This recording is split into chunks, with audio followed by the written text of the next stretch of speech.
আজকে টাইটেল ট্র্যাকটা গিয়ে এখান থেকে বিদায় নেব।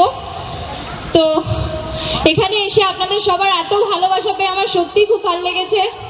আশা করবো আগামী দিনে আবার আপনাদের সাথে দেখা হবে, এবং এটা কথা নিয়ে যাচ্ছি যে প্রত্যেক দিন সন্ধ্যে 6টায় স্টার জলসায় তেঁতুল পাতা সবাই দেখবেন।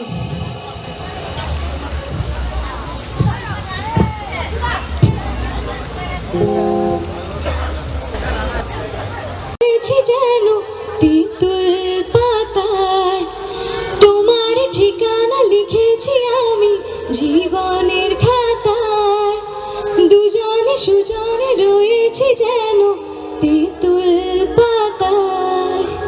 থ্যাংক ইউ সবাইকে, আবার খুব তাড়াতাড়ি দেখা হবে আশা করছি। সবাই ভালো থাকবেন, শুভরাত্রি। Thank you so much. অনুষ্ঠান আমরা শেষ করব।